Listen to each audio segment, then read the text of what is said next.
Hello students, core classes channel में आपका स्वागत है।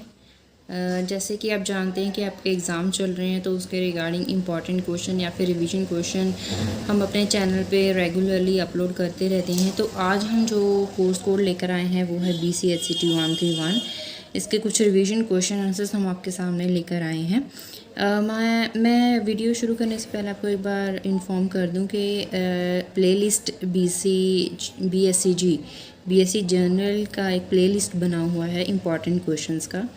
उसमें BCSCT 131 के जितने भी इम्पॉर्टेंट क्वेश्चंस रिलेटेड वीडियोस हैं वो सभी इक्वली इम्पॉर्टेंट हैं। ऐसा नहीं है कि अगर वो एक साल पहले की अपलोड हुई है तो इसका मतलब अब वो इम्पॉर्टेंट नहीं है, वो उतनी ही इम्पॉर्टेंट है। और जितनी वीडियोस हैं सभी में हमने कोशिश करी है कि कोई क्वेश्चन मैच ना हो।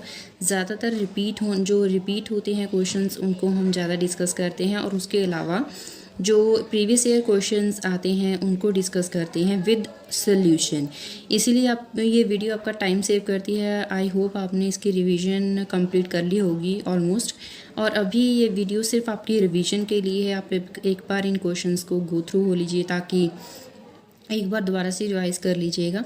और कई बार ऐसा होता है कि जो क्वेश्चन आप लास्ट में टाइम पे पढ़ के जाते हो वो अक्सर आ जाता है पेपर में। और दूसरी बात, इसके अलावा इम्पॉर्टेंट क्वेश्चन में इसका इम्पॉर्टेंट क्वेश्चन पेपर का सलूशन भी है। I think latest question paper का सलूशन है, तो वो भी एक बार आप देख लीजिएगा, वो भी काफ़ी हेल्प करेगा आपके लिए। तो वीडियो स्टार्ट करते हैं फर्स्ट क्वेश्चन के साथ। Define electron affinity. Electron affinity क्या होता है? इलेक्ट्रॉन लवर जो होता है, दैट इज़ इलेक्ट्रॉन एफिनिटी कितनी ज़्यादा है।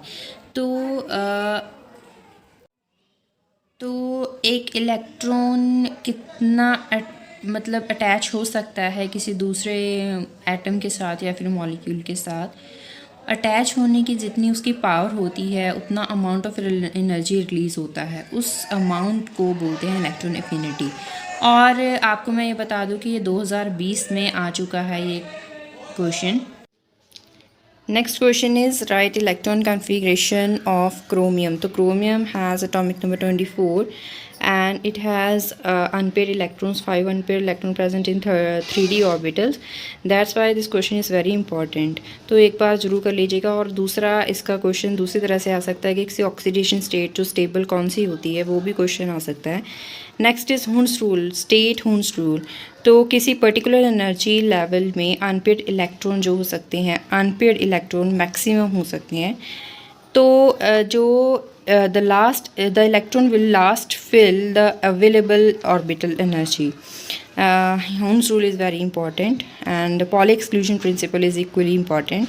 Resonance structure of HCl, resonance structure is very important question. Azimuthal quantum number क्या होता है? वो किसी पर्टिकुलर सबशेल के बारे में बताता है। जो एजीमुथल क्वांटम नंबर होगा उससे हमें ये पता चलता है कि जो सबशेल है कौन सा सबशेल है, पर्टिकुलर सबशेल कौन सा है। उसके बाद आ जाता है मैटर वेव। मैटर वेव्स क्या होती हैं? The waves which are associated with the material particles. Matter is material particle के साथ जो एसोसिएटेड हैं, जो उसके बारे में डिस्कस करती हैं।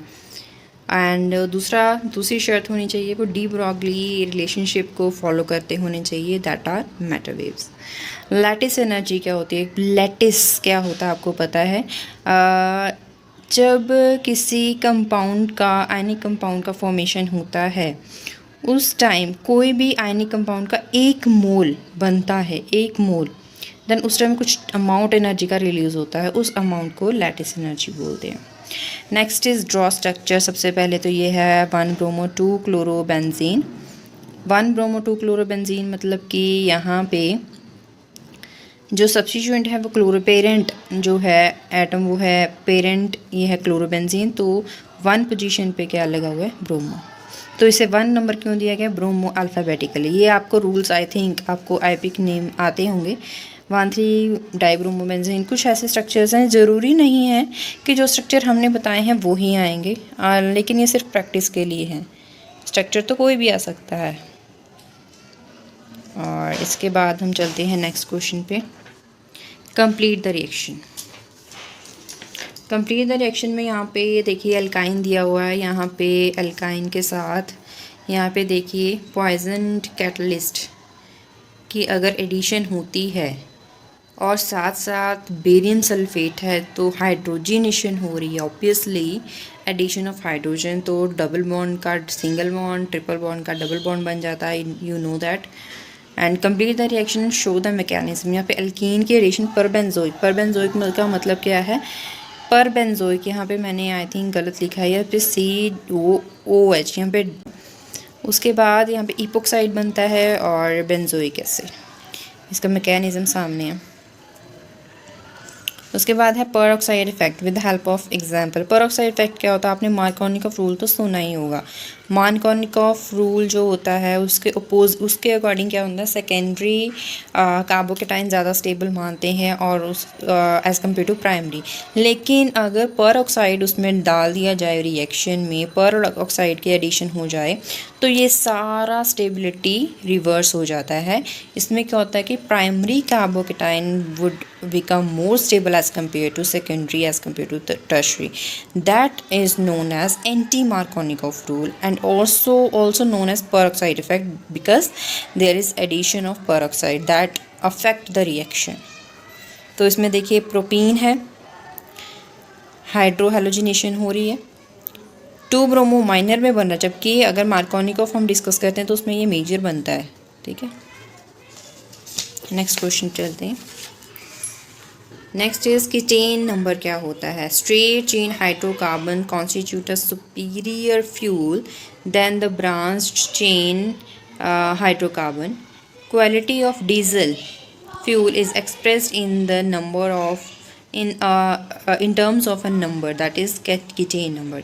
एनेंशियोमर जो non superimposable mirror images होते हैं आइसोमर्स के, कोई भी आप ले सकते हो, उसका मिरर इमेज बना के दिखा दीजिएगा तो नॉन सुपर इम्पोजेबल की एग्जांपल ले लीजिएगा।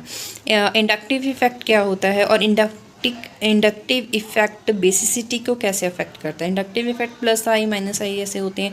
प्लस आई क्या होता है, जो इलेक्ट्रॉन रिलीजिंग इफेक्ट होता है, जैसे कि एल्काइन जो एल्कली ग्रुप्स जो आर ग्रुप होता है that have plus I effect. Okay, for example in case of amine an alkyl group on nitrogen that increases the basicity. क्यों, नंबर ऑफ यहाँ पे क्या होता है कि उसकी वहाँ पे स्ट्रेंथ कम होने लगती है जब प्लस आई इफेक्ट होता है, मतलब तो आर ग्रुप छूट जाता है, चला जाता है तो वहाँ पे बेसिसिटी हो जाती है, क्योंकि वहाँ पे पॉजिटिव चार्ज स्टार्ट हो जाता है, पॉजिटिव चार्ज वहाँ पे इंट्रोड्यूस हो जाता है।